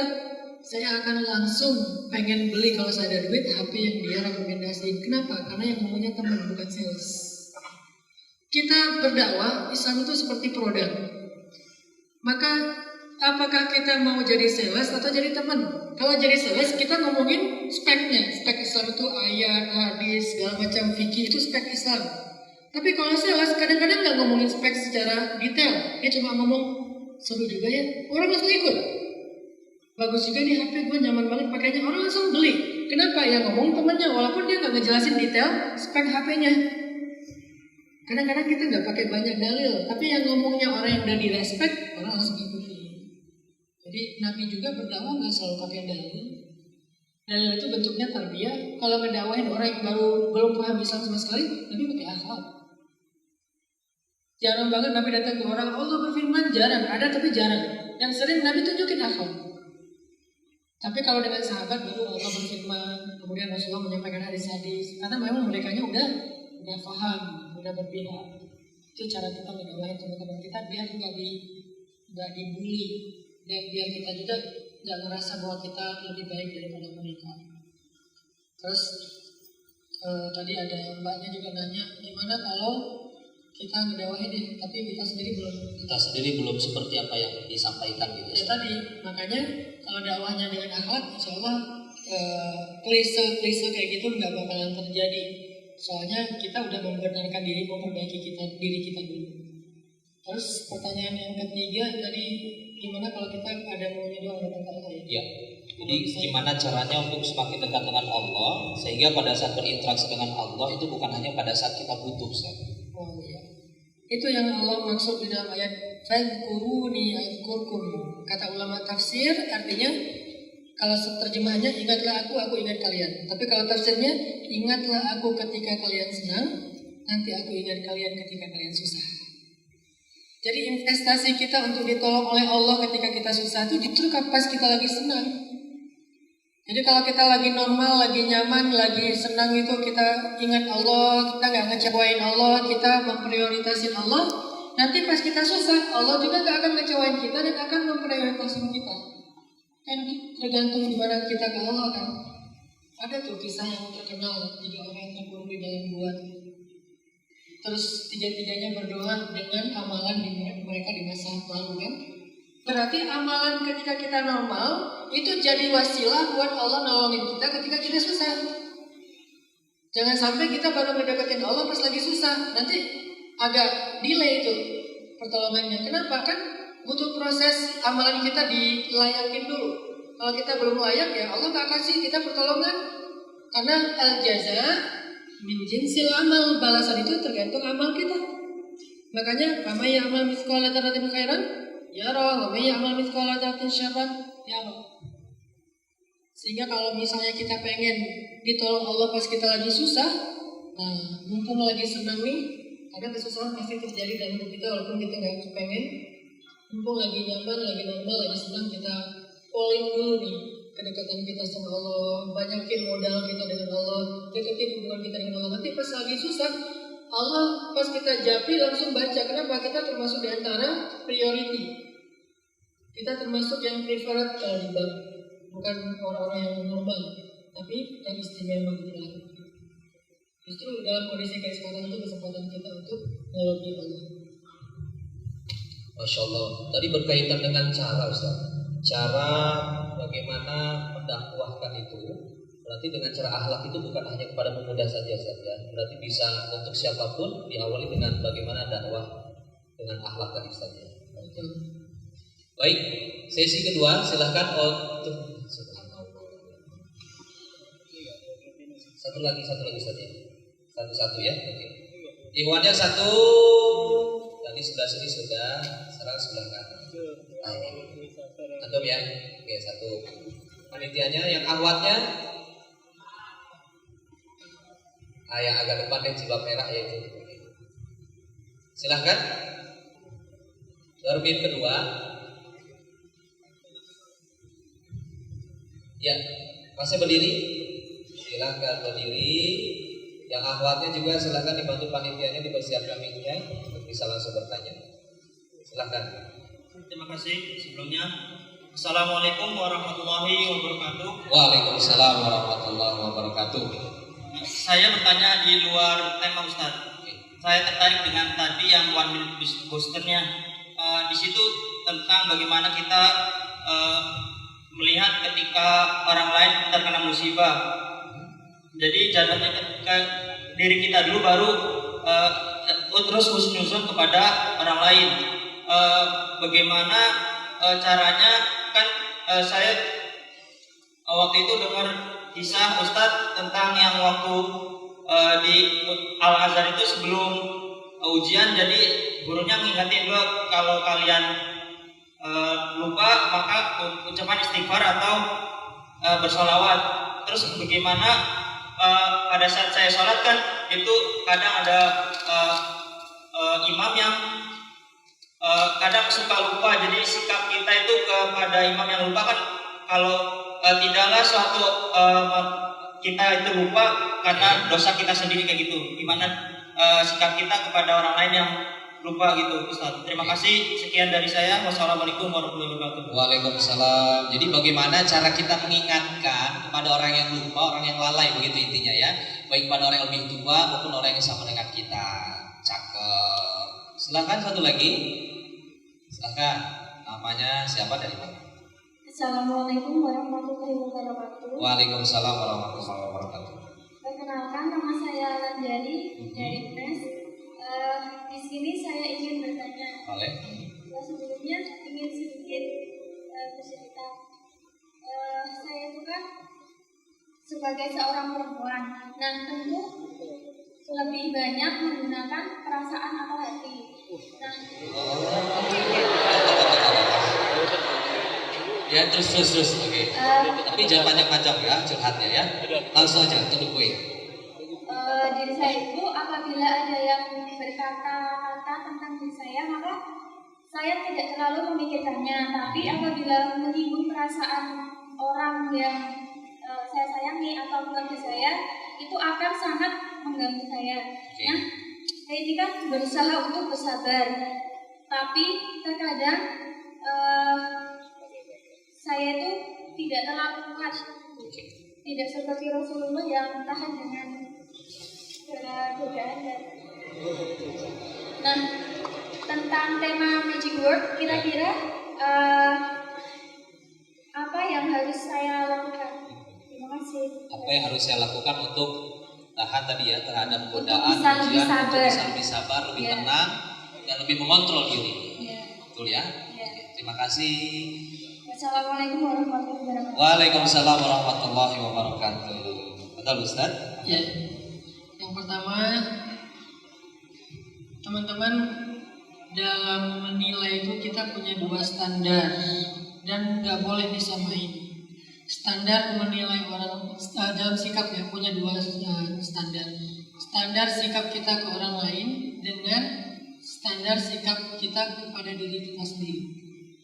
Dan ini harus jadi kacamata kita dalam melihat dalil, baik itu Al-Quran ataupun hadis. Misalnya kayak tadi, bahwa ada seorang ulama di Al-Azhar selalu menasihatin kita, bukan seorang, rata-rata dosen Al-Azhar itu kayak gitu. Kalau misalnya kalian lupa, banyak-banyak istighfar, karena salah satu penyebab lupa itu adalah dosa. Pertama yang ngomong itu siapa? Ulama, bukan teman saya. Jadi kalau kita sebagai teman kepada teman kita, jangan menempatkan diri kita sebagai ulama yang menjudge, yang menghakimi, yang menasehati, kayak menggurui gitu. Harusnya kita sebagai teman empati, nolongin. Kalau mau mengingatkan boleh, tapi tidak menjudge. Kalau mengingatkan itu beda dengan menjudge. Kalau menjudge itu kamu sih banyak dosa, itu menjudge. Kalau mengingatkan, kayaknya salah satu cara untuk dapetin keajaiban dari Allah itu banyak istighfar. Kan sama aja kan? Kamu banyak dosa, istighfar lah kan gitu ya? Atau ternyata istighfar itu ajaib loh, bisa nolongin pertolongan Allah. Sama kan istighfar, cuman satu bahasanya judgment, satu lagi bahasanya watawasaw bil haq watawasaw bis sabr. Jadi kita harus tahu diri kita dulu. Kita ini teman, murid, anak, orang tua, atau guru. Jangan-jangan kita cuma teman tapi jadi guru. Nah ini yang keliru nih. Bahkan Nabi aja kepada istrinya, beliau seorang Nabi. Kadang-kadang beliau menempatkan diri bukan sebagai Nabi di rumah, murni suami biasa. Murni suami biasa, enggak menasihati dengan hadis ketika istrinya ngambek, ya Aisyah sesungguhnya saya bersabda. Enggak. Kan Nabi mah kalau pakai hadis lebih sahih daripada Bukhari Muslim kan. Enggak pakai riwayat soalnya, langsung beliau sendiri. Ada tuh hadis baru dapat dari googling. Enggak, Nabi langsung saya bersabda di sahih loh Aisyah, kamu dengerin nih. Enggak, kenapa? Karena Nabi menghadapi istrinya sebagai suami. Tapi dalam situasi normal baru Nabi menasihatinya sebagai seorang Nabi. Jadi kita harus menempatkan diri dulu. Kita ini siapa nih buat teman kita? Itu satu. Kedua, kalau kita menemukan kayak nasihat bahwa lupa itu penyebabnya dosa, terus ada ulama yang nanti kalau lagi imamin lupa ayat, lupa rakaat, jangan menjudge. Judgment itu hanya berlaku buat diri kita. Kalau kita bukan ulama, kalau ulama boleh menjudge. Orang ustadz-ustadz yang udah kapasitas ulama boleh menjudge. Dan kita nggak boleh ilfil kalau dijudge sama ulama. Ilfil kalau dijudge oleh followersnya ulama. Kalau ulama menjudge, emang tugas ulama menjudge. Kan ulama itu tugasnya menghakimi. Menghakimi itu halal, haram, benar, salah kan gitu kan. Kalau kita tidak boleh menghakimi, tidak boleh menjudge karena kapasitas kita bukan ulama. Kalau pengen ngambil peran menjudge, kuliah dulu sampai lulus. Belajar dulu di pesantren, baru kita boleh mengambil peran ulama. Bahkan saya pribadi aja nggak mau mengambil peran sebagai hakim. Saya mengambil peran sebagai dai. Makanya ada slogan buat saya pribadi, nahnu du'at wa laysa qudhat. Kami ini adalah dai bukan hakim. Sehingga kalau ada yang nanya hukum ke saya balikin bukan jawaban fikih, tapi lebih ke motivasi. Kayak ada yang nanya apa, Ustaz apa hukum pacaran? Saya nggak akan bilang halal haram, saya akan bilang justru pacaran kalau udah nikah lebih seru. Ini jawaban dai ini. Kalau teman-teman nanya ke Ustaz Abdul Somad, beliau hakim, saya dai, kita beda peran nih. Kalau Ustaz Abdul Somad kasih jawabannya itu haram, tidak ada, dibolehkan oleh Islam dan segala macam, itu termasuk mendekati zina. Saya nggak akan jawab kayak gitu karena peran saya bukan hakim, peran saya dai. Saya akan ngebully orang supaya menikah, supaya pacarannya setelah menikah. Memang itu peran saya. No judgment hashtag saya kan. Respect to other itu hashtag saya. Kenapa? Perannya sebagai teman. Jadi kalau ada ulama yang sholat beliau lupa, husnuzon. Kalau teman kita melakukan kesalahan, husnuzon. Kalau teman kita dapat musibah, husnuzon. Tapi kalau kita yang ngalamin itu, judgment kepada diri kita sendiri. Oh saya banyak dosa nih. Ah saya nggak ikhlas nih. Kenapa? Karena buat diri sendiri nggak akan salah. Kalau ke orang lain mungkin banget salah karena kita nggak tahu isi hatinya. Terus katanya kan banyak dosa bikin orang lupa. Gak semuanya. Nabi juga pernah lupa dalam sholat teman-teman. Beliau pernah sholat harusnya 4 rakaat tapi 2 rakaat lupa. Terus pas selesai salam, sahabat yang namanya Nabi kan ikut aja ya. Nabi salam, mereka salam juga. Samina wa ta'na. Begitu selesai sholat, sahabat nanya, ya Rasul, apakah kita mengqasar sholat? Kata Nabi, enggak, normal. Tapi kan tadi kita 2 rakaat ya Rasul. Beneran?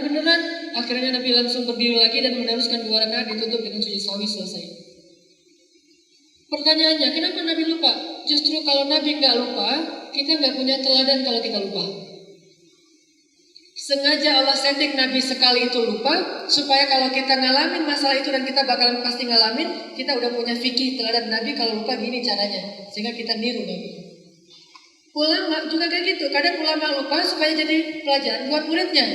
Kayak misalnya tadi lupa tahiyat, akhirnya ditutup dengan sujud sawi, muridnya ikut, oh berarti gini cara kalau kita lupa tahiyat. Saya pernah sholat di Jeddah lagi umroh, imamnya ulama lumayan luar biasa.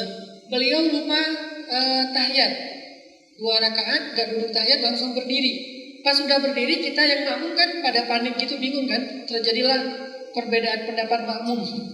Jadi mazhab makmum nih. Ada yang ikut berdiri, ada yang setengah berdiri, ada yang masih duduk gitu. Jadi kita tuh kayak slow motion gitu kan.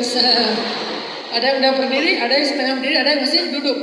Yang masih duduk, subhanallah, subhanallah, subhanallah gitu-gitulah pokoknya subhanallah banget. Yang berdiri bingung gimana lagi atau gimana, terus gini-gini kayak apa gitu ya. Pokoknya tutorial sholat lucu aja tuh, kayak dance jadinya. Akhirnya imamnya tetap aja nggak mau duduk, kekeh gitu. Ini imam kok ngotot banget sih dari bilang subhanallah juga, nggak aja dia berdiri. Akhirnya karena imamnya lama berdiri, kita yang udah duduk berdiri juga sambil sebel gitu. Nah, sebel. Pas sudah selesai sholat, kita nanya sama syekhnya. Oh, beliau langsung berdiri gitu. Beliau klarifikasi tabayun. Wahai kaum muslimin, saya sadar tadi saya lupa tahiyat, tapi saya baru ingat ketika saya udah berdiri sempurna. Dalam fikih, tahiyat itu hukumnya sunnah, berdiri itu hukumnya wajib. Tidak boleh yang sunnah mengalahkan yang wajib. Sehingga kalau saya sudah berdiri sempurna, gak boleh lagi duduk.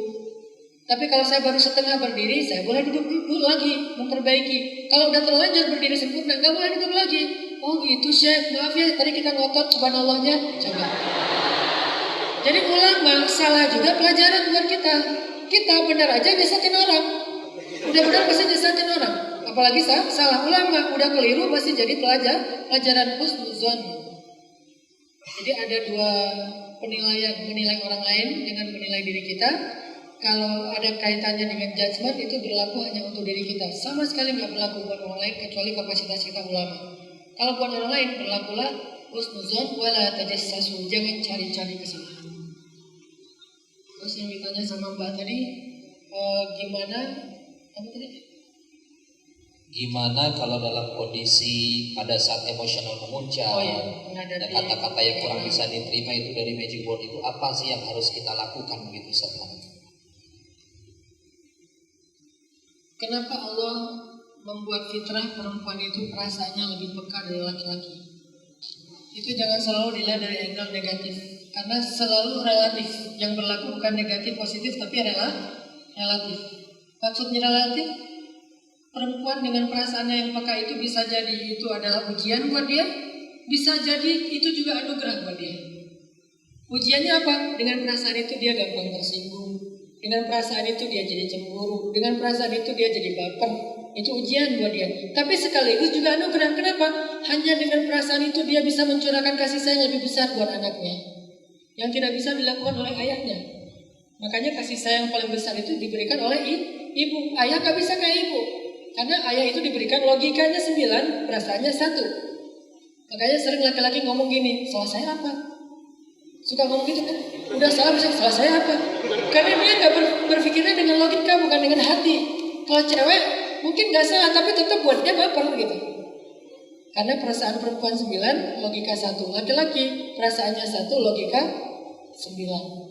Dan gak akan sempurna kalau masih sendiri-sendiri.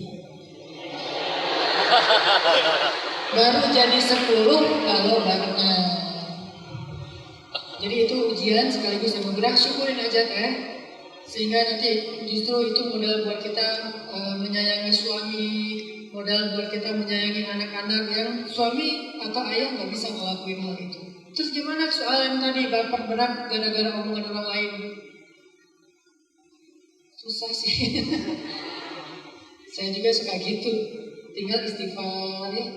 Minta tolong Allah, ya Allah, lapangkan dada saya, Rabbi shrah li sadri. Lapangkan dada saya, lapangkan dada saya. Karena kalau Allah udah lapangkan akan lega gitu. Minta tolong aja. Sambil terus istighfar. Karena kadang yang bikin hati kita sempit itu kan terlalu sempit karena penuh dengan dosa ya. Jadi ruangnya tinggal kecil. Gak muat lagi untuk maaf. Gak muat lagi buat sabar. Udah sempit oleh dosa.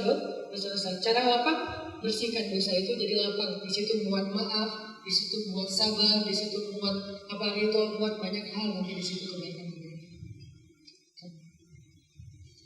Itu ya teteh, dikala pada saat kita dirundung masalah emosional memuncak, perbanyaklah istighfar. Astaghfirullahalazim. Jadi ya, astaghfirullahalazim. Lagi.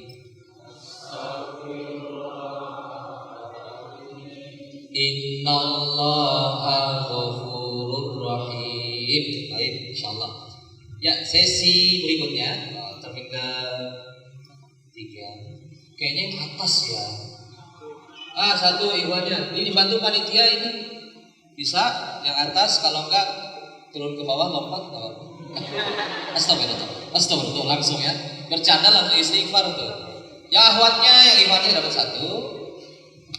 Wah, ini 1. Kamu ya? Ya kamu sih.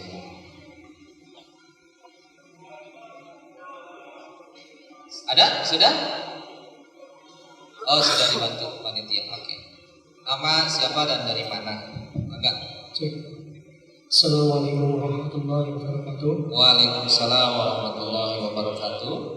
Perkenalkan Ustaz, nama saya Muhammad Yasin. Ya. Alhamdulillah, saya bersyukur masih bisa hadir dalam acara siang hari ini, walaupun sendiri Ustaz. Maksudnya? Itu promosi atau gimana? Jadi gini Ustaz, pertanyaannya terkait, saya ingin bertanya tentang postingan dari Ustaz yang sempat saya komen, itu tentang menggetarkan Masya Allah. Jadi bercerita sedikit, kedua orang tua saya sudah lama meninggal Ustaz. Nah, terkadang saya berdoa untuk kebaikan orang tua saya, semoga beliau ditempatkan di sisi yang terbaik. Namun Ustaz, terkadang saya dalam hati masih takut dan juga ragu, maksudnya gimana ya, nggak ngeh di hati itu. Kadang merasa bersalah, takut kalau saya ini jadi beban kedua orang tua saya di akhirat. Nah, pertanyaannya adalah bagaimana cara saya agar mengatasi ketakutan saya atau keraguan saya agar setiap doa yang saya panjatkan saya tidak gelisah lagi Ustaz. Terima kasih. Wassalamualaikum warahmatullahi wabarakatuh. Waalaikumsalam warahmatullahi wabarakatuh. Yang akhwatnya tadi mohon begitu. Tadi mic-nya dibantu tolong Mas. Oh sudah.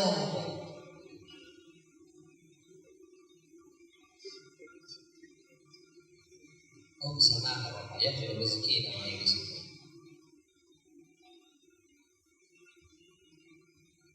Assalamualaikum warahmatullahi wabarakatuh. Waalaikumsalam warahmatullahi wabarakatuh.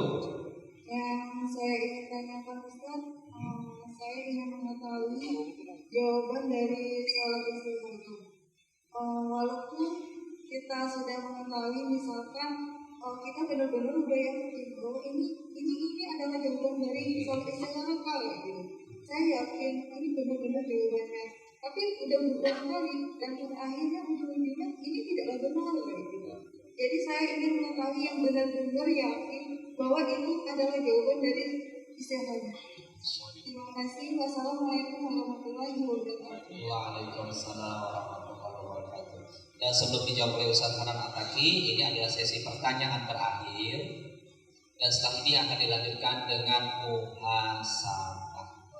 Pada Ustaz Hanan kami persilakan. Gimana kita tahu bahwa ini adalah jawaban Allah dari istikharah kita? Tapi ada jeda waktu sekitar 30 detik.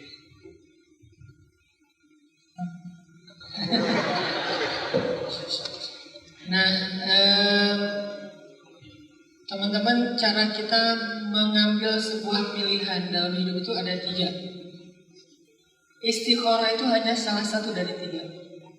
Kalau kita punya beberapa pilihan hidup, terutama di antara yang halal, karena kalau misalnya halal dan haram nggak perlu istikharah ya.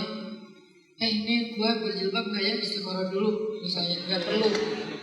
Ada misalnya sebutlah harta yang haram, gua ambil nggak nih, nggak perlu istikharah. Karena istikharah itu tidak berlaku antara pilihan yang hak dan yang batil, yang halal dan haram itu nggak berlaku. Hanya berlaku untuk yang halal, tapi kita bingung mana yang lebih baik buat kita. Nah, kalau pilihannya halal, cara memilih itu ada 3. Pertama, istisyarah. Kedua, istifta, dan ketiga istikharah. Ini 3 cara memilih supaya kita mendapatkan pilihan yang tepat. 1. Istisyarah, minta nasihat dari orang-orang yang bijak, orang tua, teman yang mungkin senior, yang udah punya pengalaman, kayak gitu-gitu, minta nasihat dari dia. Ini namanya istisyarah. Minta kayak musyawarah. Istisyarah itu dari kata musyawarah. Musyawarah dulu baiknya kayak gimana, musyawarah. Kedua, dan 3 hal ini tidak berurutan ya, bebas, bisa dilakukan sekaligus simultan. Yang kedua, istifta, minta fatwa ulama. Beda dengan istisyarah kepada orang bijak, senior, orang tua, lebih ke nasihat. Kalau yang kedua nih, fatwa fikih, apa hukumnya? Atau mana yang lebih utama menurut agama yang harus saya lakukan? Ini mintanya harus ke ulama, ke kiai, ke ustadz. Ini namanya istifta. Baru yang ketiga, istikharah, minta dicondongkan hati oleh Allah kepada yang paling baik di antara pilihan kita. Kalau kita menjalankan 3 ini, lagi-lagi ini bukan urutan, boleh dibolak-balik, boleh sekaligus dilakuin 3-tiganya. Kalau kita udah ngejalanin 3-tiganya, Allah akan menunjukkan mana yang paling layak kita ambil, pilihan terbaik. Itu akan mudah banget. Nah, setelah kita mengambil faida azamta fatawakkal 'ala Allah. Kalau kamu sudah memutuskan, sudah azam, sudah mantap nih, udah serahin kepada Allah. Lakukan saja. Setelah kita lakukan, ternyata ada masalah. Itu bukan hanya berlaku buat buat kita. Nabi juga pernah ngalamin yang kayak gitu. Perang Uhud. Perang Uhud itu hasil musyawarah. Beda dengan perang yang lain. Perang Uhud itu perang hasil musyawarah. Nabi bermusyawarah dengan sahabat mau pakai strategi apa nih? Mau keluar seperti perang Badar atau perang bertahan di dalam kota seperti perang Ahzab. Ternyata polling para sahabat lebih banyak memilih kita keluar aja Nabi. Kemarin aja perang Badar kita menang, apalagi sekarang jumlah kita udah lebih banyak dari kemarin. Insya Allah menang. Ini hasil voting para sahabat. Nabi akhirnya memutuskan keluar. Walaupun secara pribadi Nabi lebih mau memilih waktu itu bertahan di dalam kota, bikin benteng kayak Ahzab. Tapi hasil musyawarah, suara terbanyak adalah pengen keluar, Nabi keluar. Pas sudah keluar, ternyata perang Uhud kita tahu ada musibah kan? Nggak kalah, karena dalam Islam Nabi nggak pernah kalah perang. Cuman musibah kebobolan lah kalau dalam bahasa sepak bola ya. Yang biasanya menang telak, sekarang kebobolan. Tapi tetap menang. Karena perang Uhud itu kita menang, cuman kebobolan dulu. Disebut dengan musibah Uhud, bukan kekalahan Uhud. Jadi kita nggak boleh bilang Uhud itu kalah, tapi kita bilang Uhud itu ada musibah. Terbunuhnya Mus'ab bin Umair, Hamzah bin Abdul Muthalib, kemudian Nabi juga luka parah, sahabat banyak yang luka parah, itu musibah perang Uhud. Banyak syuhada. Akhirnya kaum muslimin berlindung di atas bukit, lalu nyerang lagi dan kaum musyrikin lari. Artinya 2-1 lah menangnya, kebobolan 1 gol. Nah, pulang dari perang Uhud, Nabi agak sedikit kecewa dengan para sahabat. Ini ke depan gua nggak bakal musyawarah lagi dengan mereka nih. Gak akan minta lagi pendapat mereka. Nabi agak-agak kecewa gitu sama sahabat. Turun ayat di dalam surat Ali Imran. Walau kunta faddan ghalidhal qalbi lam faddu min haulik. Kalau kamu bersikap kaku dan keras kepada mereka, gak mau maafin mereka, mereka nanti akan bubar meninggalkan kamu karena berputus asa. Maka wahai Muhammad, maafkanlah mereka. Mintalah ampun untuk mereka. Ini ada kata-kata penting. Wasyawirhum fil amr. Dan bermusyawarahlah dengan mereka lagi setelah ini. Faida azamta fatawakkal 'ala Allah. Artinya apa teman-teman? Ternyata salah satu ayat musyawarah justru turun setelah hasil musyawarah yang tidak enak. Unik kan? Inilah butuh tafsir kalau kita belajar Quran. Ternyata hasil ayat musyawarah itu justru turun setelah hasil musyawarah yang banyak masalah, musibah. Bahkan sebagian orang bilang itu kalah gitu, walaupun nggak kalah. Tapi Allah bilang musyawarah lagi. Artinya kalau kita mendapatkan masalah dalam keputusan kita, pilihan kita, bukan berarti istikharah kita tadi nggak benar, musyawarah kita tadi nggak ngaruh, istifta kita tadi keliru, enggak. Bisa jadi kita coba introspeksi diri, mungkin bukan 3 proses itu yang keliru, tapi ikhtiar kita yang keliru. Setelah kita udah milihnya benar, lalu pas kita udah mengambil pilihan itu kita nggak memaintain, kayak memilih jodoh nih. So, 2 cewek, dua-duanya muslimah, dua-duanya berjilbab, dua-duanya solehah. aduh bingung pilihnya nih. Akhirnya istikharah, istiftah, istisyarah, pilih salah satunya. Satu suku Jawa misalnya, satu suku Sumatera. Akhirnya kita memilih yang dekat dengan kita suku Jawa, biar lebih nyambung di karakternya. Udah paling baik lah buat kita. Tiba-tiba nanti ada masalah, cekcok segala macam, bukan kita salah pilih. Kita tidak baik memperlakukan dia setelah kita memilih dia. Kayak kita kerja, kita memilih usaha tertentu, tiba-tiba rugi, bukan kita salah milih usaha itu, tapi kita tidak baik dalam menjalankan usaha itu sehingga kita rugi. Tetap 3 yang tadi itu tidak ada kelirunya. Musyawarah selalu benar walaupun hasilnya tidak memuaskan. Istiftah, kalau ulama mengatakan itu halal, maka insya Allah itu sesuai dengan keinginan Allah, nggak ada salahnya. Dan apalagi istikharah, kita meminta condong hati dari Allah SWT. Jadi bukan 3 hal itu yang perlu kita evaluasi, tapi sikap kita setelah memilih pilihan hidup kita itu yang perlu kita coba cari tahu lagi. Terus Mas tadi bertanya, apa yang saya harus lakuin buat orang tua yang udah meninggal biar saya lebih tenang? 1, doa. 2, perbaiki diri kita menjadi anak yang soleh, karena doa itu baru diterima kalau kita soleh. Nanti di akhirat kita baru bisa nolongin orang tua kalau kita soleh, terutama kalau kita hafal Al-Quran. Karena hafal Al-Quran ini nggak harus 30 juz. Walaupun makin banyak makin bagus, tapi menghafal 1 surat juga sudah hafiz. Apalagi kalau banyak, makin lebih baik. Nah, hafal Al-Quran, karena seorang yang menghafal Al-Quran akan bisa menolong 10 orang anggota keluarganya. Jadi hafal Quran, banyak amal soleh, banyak sedekah atas nama orang tua, banyak ngaji dan niatkan juga untuk orang tua, karena beramal soleh dengan niat untuk orang tua, sebagian ulama termasuk Imam Nawawi membolehkan. Dan saya mengambil pendapat itu, kayak kita baca Yasin, kita sedekah, kita umroh, kita haji, dengan syarat kita udah haji duluan, membadalkan orang tua kita, itu sebagian ulama membolehkan. Dan saya mengambil pendapat itu sambil saya respect dengan pendapat yang mengatakan itu nggak boleh. Tapi saya mau condong dengan pendapat itu boleh. Karena Sa'ad bin Abi Waqqas melakukan itu, bersedekah atas nama ibunya, sehingga Imam Nawawi mengatakan kalau sedekah boleh, maka amalan yang lain juga boleh, termasuk membaca Al-Quran. Dan itu tidak bertentangan dengan bahwa setiap orang mendapatkan apa yang dia usahakan, karena kita membaca Al-Quran hasil dari diajari oleh orang tua kita. Kita sedekah hasil didikan orang tua kita, dan orang tua kita itu nggak putus dengan anak yang soleh. Terus yang ketiga tadi, berbuat baiklah kepada orang yang dicintai orang tua kita semasa hidupnya, keluarganya, teman-teman dekatnya. 3 hal itu adalah cara kita berbakti kepada orang tua kalau orang tua kita sudah wafat. 3 hal itu. 1, doa. 2, banyak beramal soleh. 3, perbaiki silaturahim dengan orang yang dicintai orang tua kita semasa hidupnya. Baik. Terima kasih banget buat semuanya teman-teman sekalian. Mudah-mudahan majelis kita dijadikan majelis yang dirahmati Allah. Mari kita tutup dengan sama-sama bermuhasabah kepada Allah Subhanahu wa taala.